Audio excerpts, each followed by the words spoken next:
அஸ்ஸலாமு அலைக்கும் வரஹ்மத்துல்லாஹி வபரகாத்துஹு. சில நேரங்களில் வாழ்க்கை மிகவும் கனமாக தோன்றும். யாரும் நம்மை புரிந்து கொள்ளவில்லை போல இருக்கும். துஆ செய்தும் பதில் வரவில்லை என்றும் மனமுடைந்து போகலாம். ஆனால் ஒரு விஷயத்தை மட்டும் மறந்து விடாதீர்கள். உங்களை படைத்த அல்லாஹ் உங்களை ஒருபோதும் மறக்க மாட்டான்.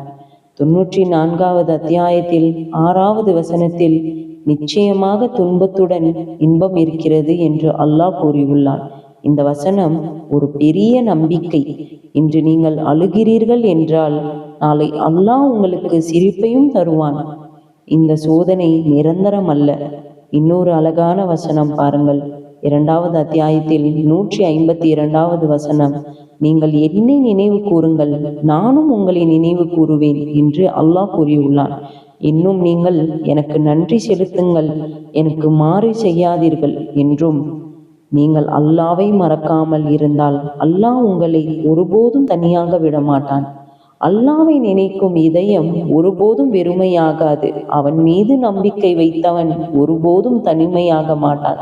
உலகம் முழுவதும் விலகினாலும் அல்லாஹ் உங்களுடன் இருந்தால் நீங்கள் ஒருபோதும் தோற்க மாட்டீர்கள். ஒவ்வொரு கண்ணீருக்கும் பின்னால் ஒரு ஹிக்மத் உள்ளது. அல்லாஹ் தாமதிப்பான், ஆனால் கைவிட மாட்டான். நீங்கள் அல்லாவை நோக்கி ஒரு அடி வைத்தால் அவன் உங்களுக்காக 1000 கதவுகளை திறப்பான். அல்லாவை மறக்காத மனம் ஒரு நாளும் அமைதியை இழக்காது. துஆவுடன் வாழுங்கள். அல்லாஹ் உங்கள் வாழ்க்கையை அழகாக மாற்றுவான். இரவு எவ்வளவு இருந்தாலும் அல்லாவின் கருணை விடியலை கொண்டு வரும். அல்லாவின் மீது வைத்த நம்பிக்கைதான் உடைந்த மனதையும் மீண்டும் உயிர்ப்பிக்கும். இன்ஷா அல்லாஹ் அடுத்த ஒரு பதிவில் சந்திப்போம்.